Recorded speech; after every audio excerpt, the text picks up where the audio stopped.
Good morning, good afternoon, and welcome to our cloud coaching event.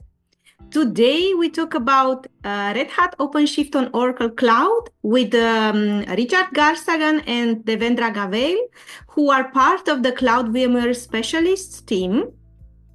My name is Violeta. Together with my colleague Tom, will be your host for this session. So, if you are running workloads on Red Hat OpenShift and looking to move your environment to the cloud, this session is for you. And we have prepared two demos for this call. There is 1 hour saved. We will start with a short presentation to introduce to you the Red Hat OpenShift and, of course, to talk to you about what is OCI. And then, as I said, we will go straight to the demo. If you have an Oracle Cloud account created, feel free to log in to your environment, and why not do this journey together with Richard and Dev. Another important note that I would like to share with you that is about the demos that we will showcase today. So all the examples and data that we present are purely fictive. So they are not showcasing any real case. And of course, they were created for showcasing purposes only. And regarding the scope of the call, I would like you to understand that this is purely educational. And if you'd like to use our services further, feel free to connect with somebody from the Oracle account team. I think that was all on my side. Richard, over to you. Thank you very much, Violeta. And just to start off with more disclaimers, also just our safe harbor statement had that everything that we will demonstrate to you today should not be used in contracts and on your decisions and that kind of stuff. So all the legal stuff behind us, let's just get going on explaining how we can actually run OpenShift on top of the Oracle Cloud. So my name is Richard. I'm joined with my colleague Dev, and we'll do some explanation about the platform, about OpenShift. We'll do some demonstration to help you get going deploying your OpenShift clusters yourself on OCI. Now, before we directly dive into the OpenShift platform itself, maybe just to iterate what the Oracle Cloud is all about, because a lot of people still have maybe a misconception. It's called the Oracle Cloud, and therefore sometimes people assume it is for Oracle stuff. But like today's session, we're focusing on OpenShift, something not from Oracle. So really well to understand is that the Oracle Cloud is designed to run any type of workload. We are a generic cloud, and from the most traditional to the most modern applications and anything in between, you will see that the Oracle Cloud is extremely suited to run these type of applications. And we offer ourselves more than 100 plus services to enrich your own applications. From infrastructure services, from network load balancers and web application firewalls, all the way to PaaS and SaaS services, maybe to develop your own large language models, AI services, and developer services, and all kinds of other things. So a rich cloud allows you to do many, many things, including, of course, to be able to run your own OpenShift cluster. Now, in the end, to run, of course, your own container platform, you need a compute service. A compute service to be able to run, in this case, an OpenShift cluster, your management nodes, your worker nodes. And the Oracle Cloud really provides an extremely flexible platform to run compute on. And that is because our architecture of the Oracle Cloud is very different to what most people are used to in other public clouds, but also on when you actually do infrastructure in your own data centers, typically using virtualization. Right? Today, traditionally, the most common standard is by running a virtualization stack yourself. And on top of that, you can deliver services to your users. That could be running an OpenShift platform or any type of other application. But by that, you're stuck to having a virtualization platform, and you're also therefore stuck to provide services based on virtual machines. In the Oracle Cloud, we don't operate using this model. In the Oracle Cloud, we use a concept called off-box virtualization. And off-box virtualization means that we can control all the resources in the Oracle Cloud off the box. So not on the server, but behind the server. So behind every single computer in the Oracle Cloud sits a cloud controller. And that cloud controller allows us to control the resource that sits behind it. And this allows us to provide still normal virtual machines to our users that want to consume virtual machines. So we do run a virtualization stack where we can provide virtual machines.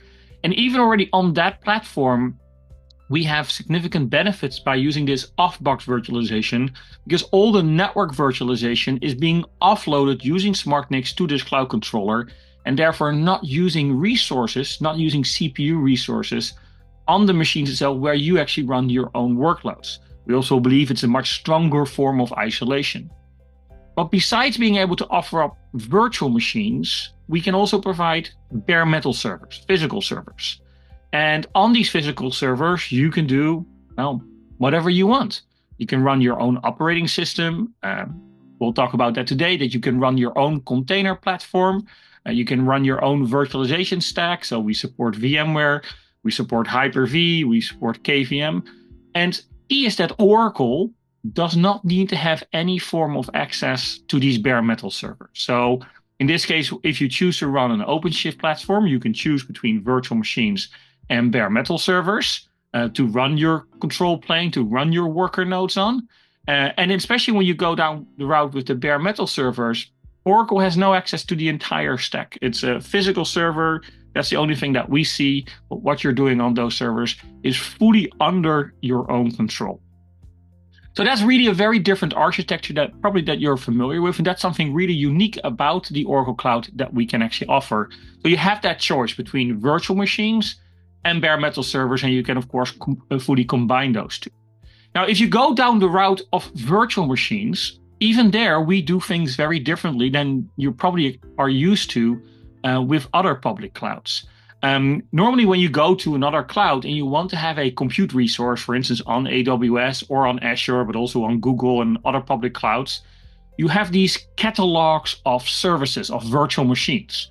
And you can choose if you want to have a memory optimized or a CPU optimized machine. And there's always a fixed ratio of memory versus CPU.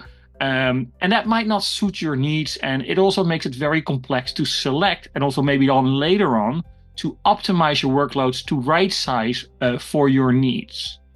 So the Oracle Cloud doesn't operate in this model. In the Oracle Cloud, when you want to consume virtual machines, our compute service, we offer this up through a model what we call flex shapes. And flex shapes means is that you can just choose what processor you want, if you want to have an Intel, AMD, or ARM processor. And then fully customizable, you can select how large you want your virtual machine to be. If you want to have 7 cores, you can have 7 cores. If you want to have 23 gigabytes of RAM or whatever amount, you can just select that. And that will give you more than 50,000 different configuration choices per processor family. Now, besides that, you can also fully assign storage to it, and you can configure the storage profile of that storage, so you can completely independently control how much IOPS you can get out of the storage. We have specialty shapes with GPUs, with NVMe drives and those kinds of things. So you'll find that in the Oracle Cloud, using compute for whatever your purpose is, including, of course, designing and running your own OpenShift cluster, you have a lot of flexibility on the sizing, and also therefore later on can very easily change that sizing if your needs change. But that's something truly unique about the Oracle Cloud. Now, as I said, one choice is, of course, to use virtual machines, but the other choice that you have in the Oracle Cloud is to run bare metal servers. And for OpenShift's perspective, you can use both. So you can develop or deploy an OpenShift cluster where maybe you put your management nodes as virtual machines, as they don't need to be that large. But for your worker nodes, you can spin up bare metal servers. And we have a long list of bare metal servers, physical servers, that will be solely assigned to you that you can then consume for these environments. And we'll talk a little bit later about the different shapes that we have there as well. So lots of choices when you actually use the Oracle Cloud. As I said, the Oracle Cloud really designed to run any type of workload. And that is because of this architecture that we have and this flexibility of choice that you have from a compute perspective.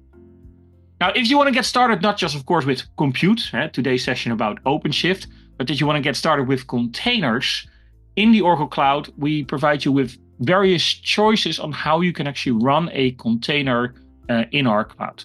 At the most basic, simple level, we actually have a container instance service. And this means that you can just spin up a container like you would normally traditionally spin up a virtual machine. And yeah, you can spin it up based on your own GitHub account with the source. And you just pay for the container. You can choose what size of a container you want. And it just operates like a traditional normal virtual machine. That's just an individual container. And that's a service just to run individual containers.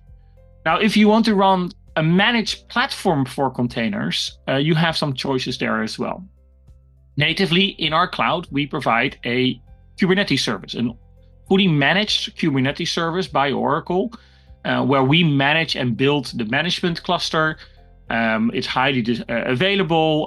We'll operate it at no cost to you. And all you do is you pay for the worker nodes. And again, there you have the choice when you spin up worker nodes, if these worker nodes are virtual machines or if these worker nodes are physical servers. From a Kubernetes cluster, there actually are two models on how you can actually run the Kubernetes service in OCI. One is a managed Kubernetes cluster where you can control fully the management, the worker node. So you can specify, I want to have 10 virtual machines or 5 bare metal servers of this and this size. And that's where you can then run your containers on. Or you can run it what we call as virtual nodes, a serverless model, where you can just deploy containers and we will elastically scale the underlying platform to make sure that there are enough resources to run your containers. So you have a choice there as well. But then, of course, and that's something that we'll talk about today, there is this third choice, and that's running OpenShift, Red Hat OpenShift, as a container platform, as a managed container platform on top of OCI. I'll pass on the word now to Dev, who will actually dive into the details on how actually this will work and what the benefits are of that. Dev, over to you. Perfect. Thank you so much, Richard, for setting up the base on the Oracle Cloud infrastructure. In fact, the power of Oracle Cloud infrastructure. And as you rightly said, there is an often misunderstanding or myth about OCI that it's just meant for Oracle's workload. But this is a classic example where we run Red Hat OpenShift on Oracle Cloud infrastructure, which means that the OCI is an enterprise cloud platform which allows you to run enterprise workloads, whether it be a virtualization stack or container stack. But before I get into the OpenShift on OCI, the details or the architecture or capabilities of OpenShift on OCI, I would like to start with what OpenShift is all about and why it's so popular. So Red Hat OpenShift is a proprietary enterprise-grade container platform by Red Hat, which is built on Red Hat Enterprise Linux core operating system, allows customers to run, build, and manage their containerized applications in the cloud platform or any platform for that matter. So the beauty of Red Hat OpenShift here is that it can be deployed to either on-premises, it can be deployed in a physical environment, virtual machines, on a private cloud or public cloud, and gives customers flexibility to operate and manage the OpenShift container platform in a hybrid model. But for developers, it's very easy for them to build and manage their containerized applications and the lifecycle of the overall containerized solutions or microservices applications as compared to any other container platform for that matter. Now, when we talk about our offering, we definitely have different deployment choices when we talk about OpenShift on Oracle Cloud. And I'll start off with first on to the right-hand side, which is our VMware offering, what we call it as Oracle Cloud VMware Solution. Obviously, it's just a VMware. That means OpenShift running on VMware is the same exact architecture that you have. But today's session is all focused on Oracle Cloud infrastructure.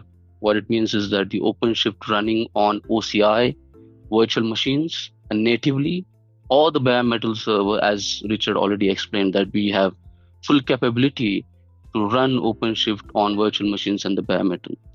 So if you look at it, I mean, it's best of both the worlds. I mean, Red Hat has their best in the best OpenShift container platform, and OCI has its own best in class infrastructure platform. So it's a combination of these two, wherein the customers can leverage the benefit of OpenShift and OCI for their migration into the cloud, because then they can have other services adjacent to the OpenShift as well.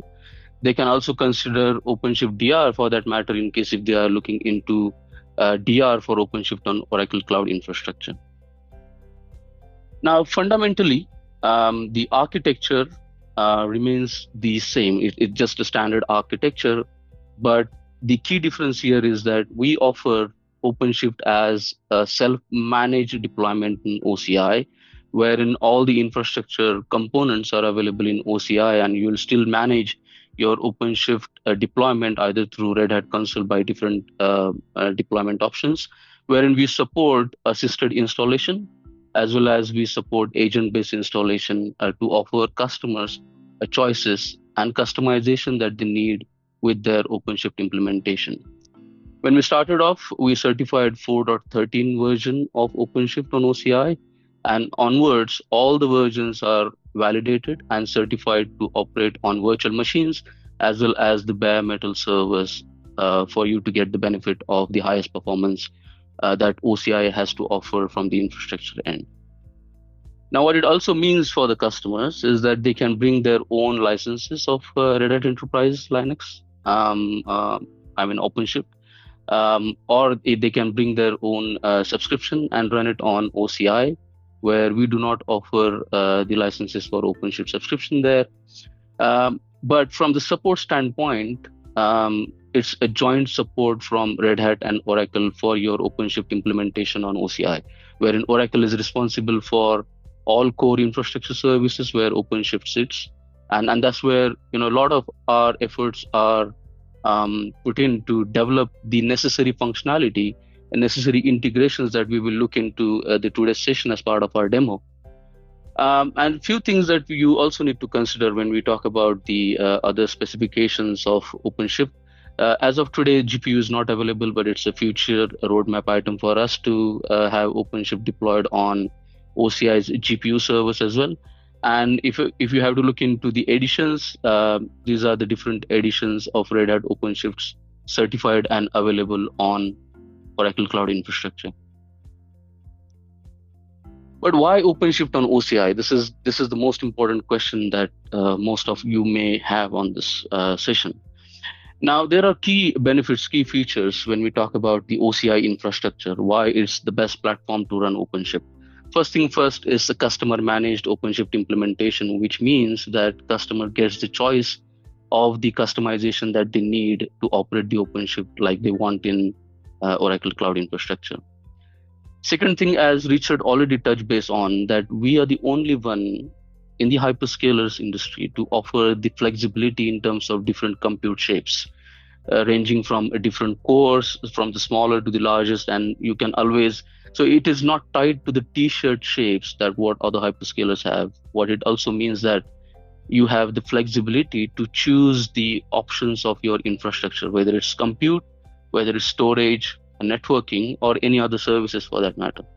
But the most important power of OCI here and this particular deployment is the integration capabilities.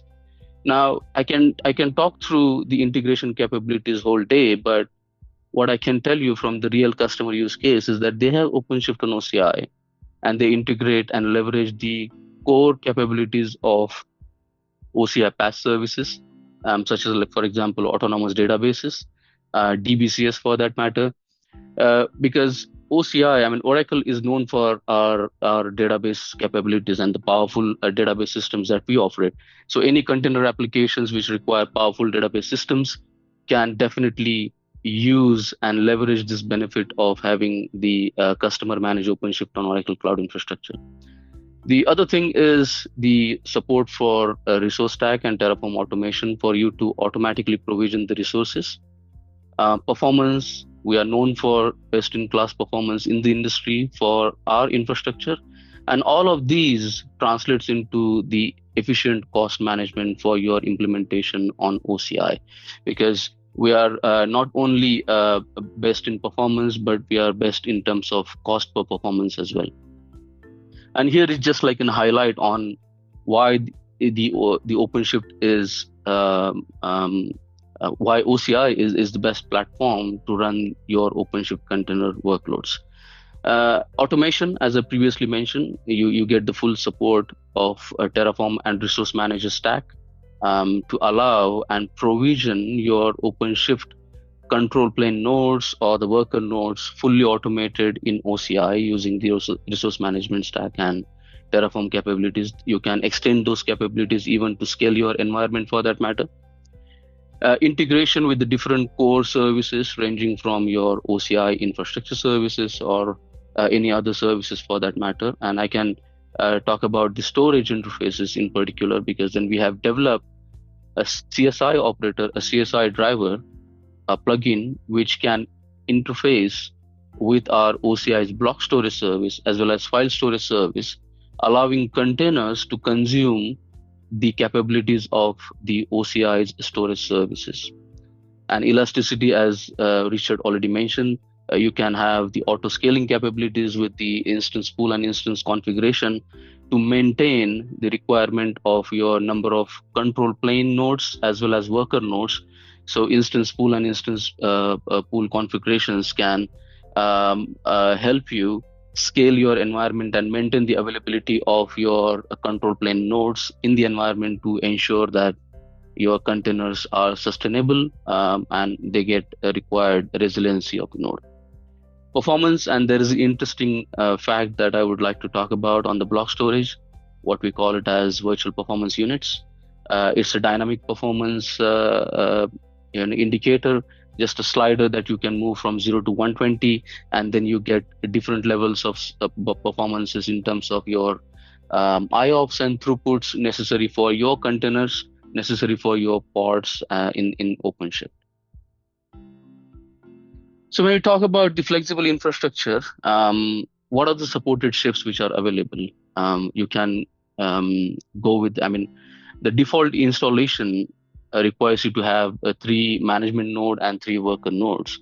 However, that's part of our automation script. However, the worker nodes is completely optional. If you have a smaller configuration, you can still use the management node as a processing for your worker nodes capabilities as well. However, if you would like to have a dedicated implementation for your management and segregated for worker nodes, you must need 3 worker nodes for such large scale of implementation. But coming back to the shapes, again, we support flexible shapes, as Richard already mentioned, that you can select the CPU and memory that you need. However, there is a minimum requirement in terms of what you need to have on your compute shifts for management on the worker node. You need 4 OCPUs and 16 gigs of RAM with 500 GB of boot disk with the 60 VPUs for the management workloads and 30 VPUs for the worker nodes. Now, as I previously mentioned, we support both the deployment options. One is the assisted installation method, which is quite interactive method wherein you can select certain parameters and deploy and interact between the Red Hat console and the OCI console. And the other method is the agent-based installation. The workflow is very straightforward. It's very simple. Wherever you see red or light pink, they are all the operations associated with Red Hat OpenShift console. Like, for example, creating a Red Hat, logging into the Red Hat console, creating a cluster, generating a discovery IOC image and uploading it to the OCI bucket so that you can provision the necessary resources through automation. But I think why I'm taking time to describe all those on the slides, rather I will pass on the mic to Richard, who can actually show you in the demo itself how the installation can be done. Richard, over to you, please. Thank you very much, Dev. Let's do just a quick demo actually on what this looks like. And as Dev said, your first starting point to deploy an OpenShift cluster on OCI is actually at the Red Hat console itself. So We're here at the Red Hat console, and we can go to the OpenShift part of that. And if you go to your cluster list here, you can just start building first your cluster definition. So I can click here on create a cluster, and you'll see all the various cloud options that OpenShift has to offer. And if you scroll all the way down, you will find that under the section of run it yourself, as Dev said, this is a self-managed OpenShift cluster. You'll find a link to the Oracle Cloud infrastructure. And here you can choose by doing it through the interactive way or by using local agent-based installation. Especially if you have never done this before, we highly recommend just using the interactive method. So how does that work? If I can click on this, I'll just specify some basic information about my cluster. So let's call this demo cluster. And I'll specify a base domain name. Now, probably in most environments, if you do testing or for internal use, of course, this will be a private DNS. So let's call this demo.local. I don't have a public DNS or something like that for that. You can choose what version of OpenShift you want to run. So as Dev said, we have been supporting from version 4.13 or above, but you can choose any version that you want. If you want to, you can even do a single node installation, but keep in mind when you do a single node installation, it's a fixed single node installation. You can't grow that later on. Importantly, when you actually are coming to this section here is to integrate with the external platform. And Dev will later on demonstrate this, but we have built in storage integration so that when you want to have storage and that kind of stuff, that OpenShift can actually control the underlying OCI resources. This requires a custom manifest. We'll show you later on how you actually can get that. But that's actually your basic main configuration. You specify a cluster name, a base domain name, and make sure that your external platform is configured to the Oracle Cloud infrastructure. And then when you go next, you can then run all kinds of other operators. We'll skip that. We just want to run an OpenShift cluster for containers. And this is now the screen where you can now actually add your host. And the way that you add your host is if you go to add hosts, it allows you to download and generate an ISO file. And this ISO file is needed for the actual deployment on OCI. So I'll download this ISO file and I can close this off. Now, the main part now for me in the Red Hat console, for now at least, is completed. Then the second thing that you need to do is actually to go, and the link is in the PowerPoint that we showed, and we share this, I think I'll share this later on the link as well, is to go to the Terraform page for OpenShift on OCI. So here you can just download this Terraform. So I just download it as a zip file, and then I can go to the OCI console. So this is the OCI console. In here you have all the services and that kind of stuff, and you really just need a clean environment, a clean compartment, and everything else will be set up by the Terraform. It will set up a virtual cloud network, it will deploy the nodes and that kind of stuff. Now, how to do that is for me first to actually take that ISO file and store that inside my OCI tenancy. So if I go to the object storage service in OCI, I already have a bucket created, an OpenShift bucket. And in here, I can now upload this file that I just downloaded. So this is that ISO file that I have downloaded from the Red Hat console when I did the add host. Now, on this file, I need to later on refer to this file. I therefore need a URL that I can access this to. And you can go there and click on the three dots on the right and click on create a pre-authenticated request. So I'll create this request and I just can copy that here in my clipboard. And this will allow me to then later on download that ISO file that OCI can actually build the instances with. So when I've done that, I can go and now deploy the Terraform. And deploying the Terraform is by going to the resource management service. Under the development services in the OCI console, you'll find Resource Manager. And this is like a managed Terraform environment in OCI. And here I can create and upload my Terraform files and run them and keep my state files and that kind of stuff. So I'll create a stack. and I'll want to create that based on a zip file, because that's the zip file that I downloaded from the GitHub. So I'll select that that file, give it a name. So in my case, I called this demo cluster OpenShift. So later on, then you know what this stack is all about. And it will now automatically actually populate most of the common fields for you to deploy this environment. So some things I need to make sure I really match up well. So the cluster name needs to match up with the same cluster name that I specified in the Red Hat console. So this is demo cluster. It will deploy it in my container, and I said it will give a certain default for the worker nodes and the management nodes. Now you can change that later on. You can add nodes and that kind of stuff. So for now, I just keep those defaults where it will create 3 management nodes and it will create 3 worker nodes. Now, as I said, in my case, I'm using a private DNS. I'm not going to use a public DNS, so I'll enable private DNS. And at the bottom, then of course, I will specify what that DNS zone was, and that was demo.local.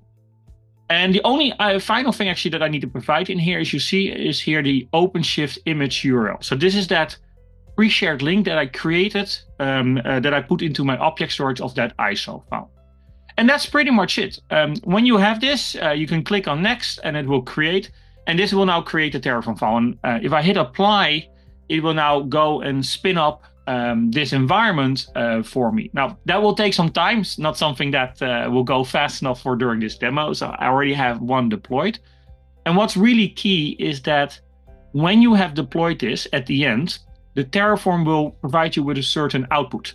So if I go here, in this case, I deployed that entire environment. You'll see here under the output section, certain outputs, the public load balancer, the internal load balancer IP address, but mainly this OCI CCM config. And this is there to create my correct manifest files to send back to OpenShift for the cluster so that the cluster can actually talk to OCI and have full integration with the services. So the way on how I implement that is I copy this output over. And then when I actually go to my Terraform file that I downloaded, here. So if I unzip this, let's extract this here.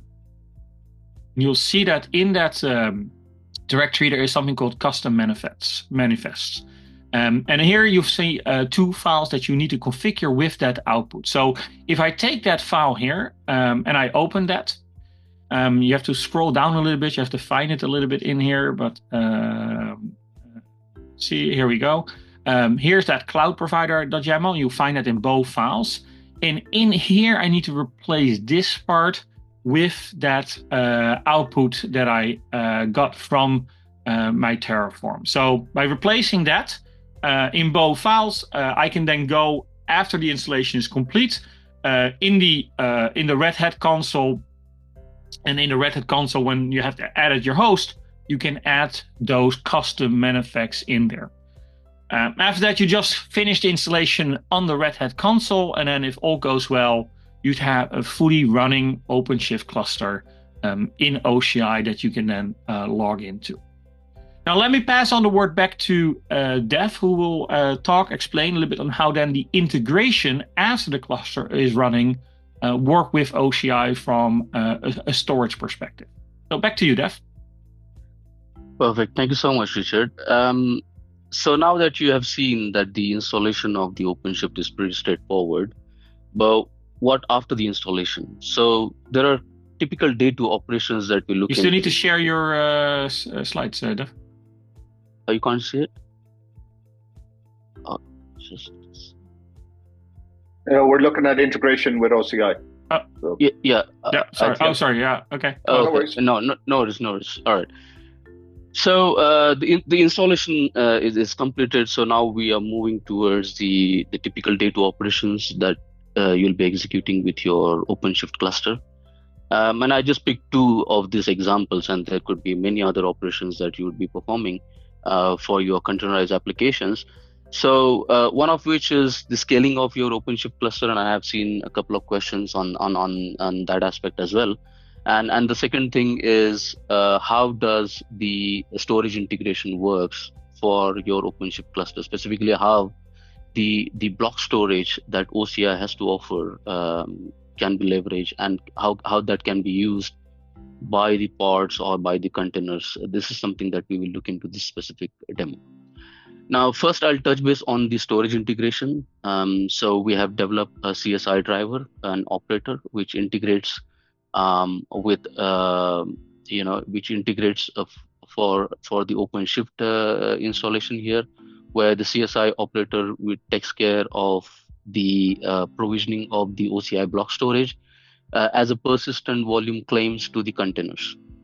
Now, as of today, we support volume mount type file system as well as raw block, and from the access mode standpoint, we support read only access at this stage. Read write many is definitely on the roadmap and soon will be available.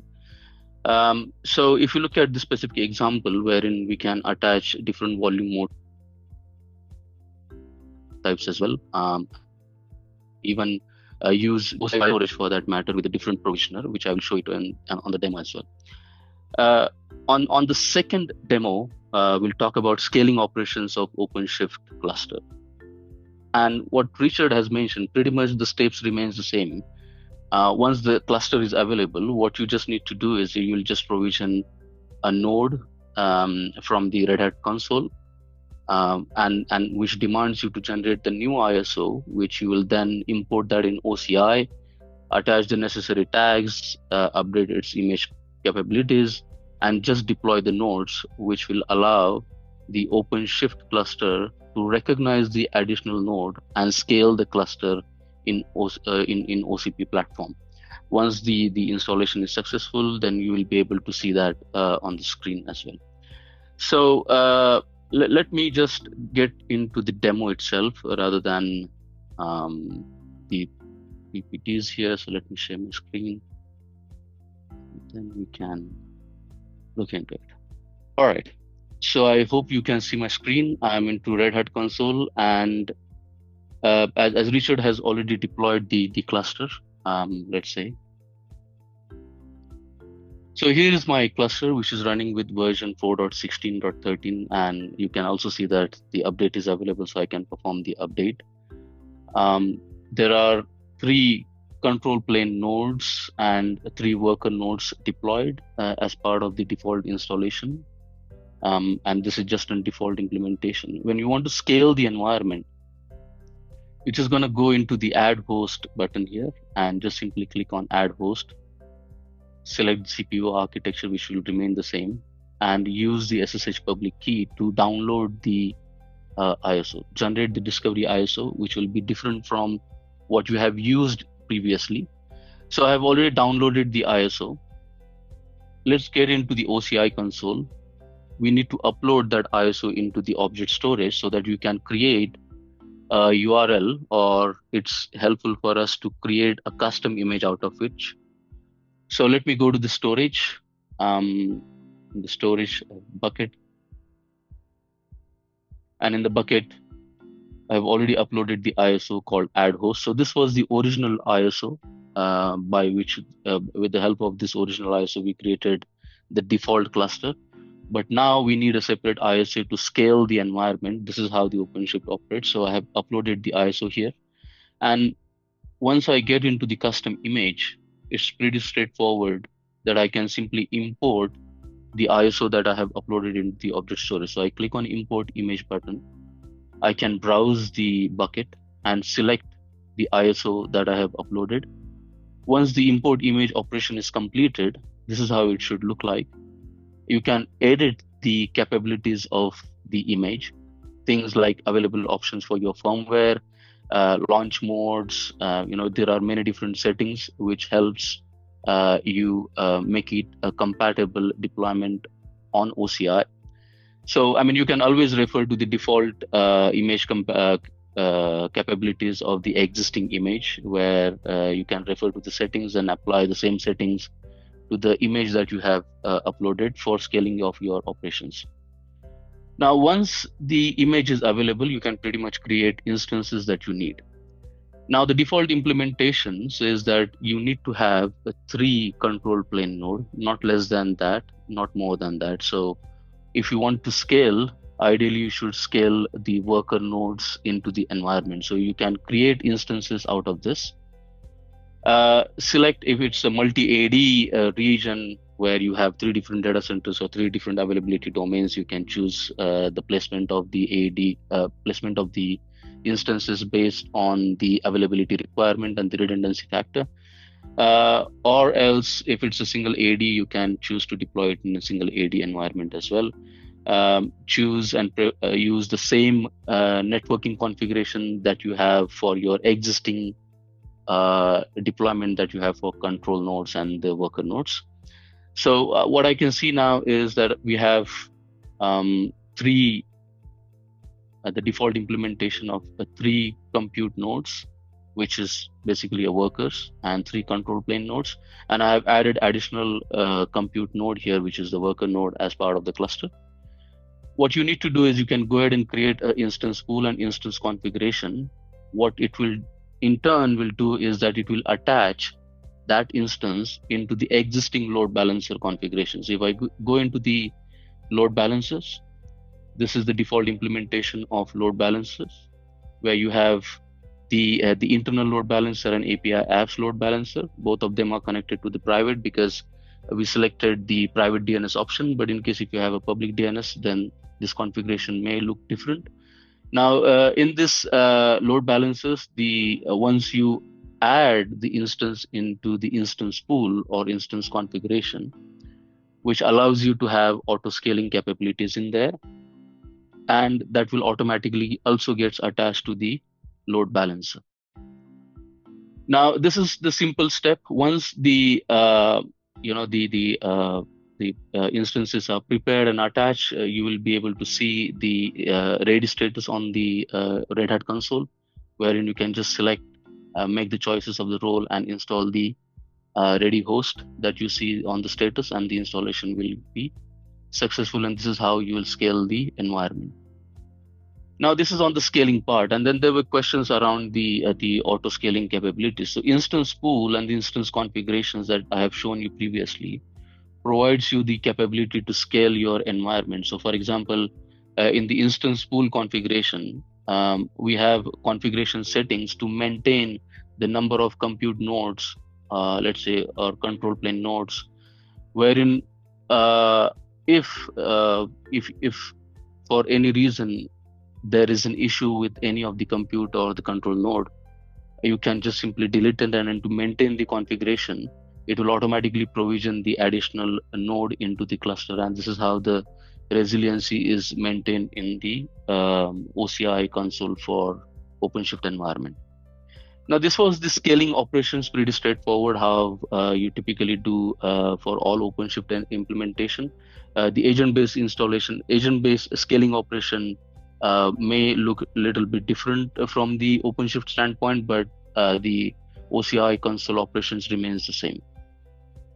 Now, the second demo that I talked about was related to the storage operations, and how, what Richard has mentioned about the control manifest files that we have, that's how they integrate with the different OCI infrastructure services, and in particular the storage operations. So we have developed the CSI driver that integrates with the OCI block storage. Now, if I look into the console here, this is already open. Let me get into the storage, and we'll look into the storage classes. So by default, implementation offers you 2 different storage classes, which is OCI block volume and OCI block volume encrypted. Both of them with the specific provision, and this is what the CSI driver looks like. Let me get into it and show you the information on the YAML file here. So you can see that you have the specific provisioner, which supports the storage integration for your containers. Let me go to persistent volume claims and create a PVC. Let me request a PVC now. Let's say CC demo. I'll keep the access mode for single user for now. And this will translate into the OCI block volume, and OCI block volume minimum size is 50 gigs. So I'll just specify 55 gigs, and as a volume mode type, I can leave it to default file system, or I can use block volume as well. So let me create that one now. So it's in the pending state because none of the pods are consuming the persistent volume claims as of now. So we just requested it. That's why we don't see any persistent volumes now. And we can also check the details into the storage section here if there are any existing storages. All right. So on this one, let me go ahead and create a pod. And let's see if we can have the persistent volume created out of this pod. So what I'm going to do, I'll just create a pod here, just a BusyBox container image, which will just spin up a small container and use the claim that we have created. So I just use this information to create a pod. Let me specify the namespace here. Let's go ahead and create it. So pod operation is under progress now. It's pending state, so soon it will be available. So it's creating a container now, which means that it will consume the PVC that we have created. So let me get into the storage section again and see if the PVC has been okay. So persistent volume has been created now, and which has been attached and bound to the persistent volume claim that we have and to the specific pod. But what you see in the OCI is that the block volume has been created, and this is how the integration looks like with the default value of VPU 10, and you can definitely go ahead and change the performance requirement of the specific persistent volume. You can even scale the persistent volume claim. You can, if you want, you can expand it to, let's say, 5 GB, and in turn it should expand. Yeah, so it has taken the request to expand the persistent volume claim. Now this is it for the demo. I mean, and from the storage side, again, we have the FSS capabilities as well that you can leverage, where we have a provisioner of FSS, and with this FSS, just because it is a file storage, you can operate on a different access modes as well. So that's it for the demo today. We'll look into the questions here, and back to you, Richard, for useful resources. Yeah, thank you very much, Dev. Yeah, we're almost at the end of the hour. So the only thing I wanted to close off, and I'll pass back then to Violetta about other cloud coaching sessions, is just a summary of all the main key links that we refer to today. You'll find full documentation on running OpenShift on OCI, both on the Red Hat documentation pages, but also, of course, on the Oracle Cloud pages. So, and they'll be linking to each other and that kind of stuff. So I put both links in here specifically so you can actually have that. The Terraform needed to do the automated provisioning of the environment is on GitHub. As I said, you can download it from there, and that you can use that as your base deployment for your initial OpenShift cluster. We also have a GitHub where we have started posting some day 2 types of operations. So one example that's already on there is on how to use, for instance, OCI object storage as the storage platform for your registry. And we'll be adding some other types of day 2 operations on there as well, like doing the adding hosts and those kinds of things. So you have those kind of documentations there as well.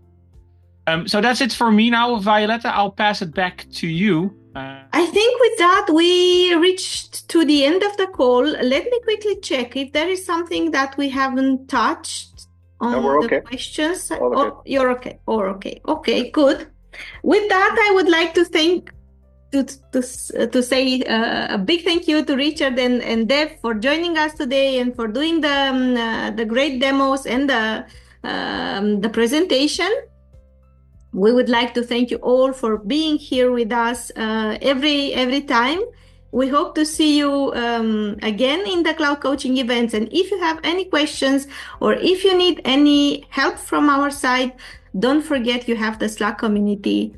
So please use it whenever you need. That was all on my side. I would stop the call now, close the event, and see you soon. Bye-bye.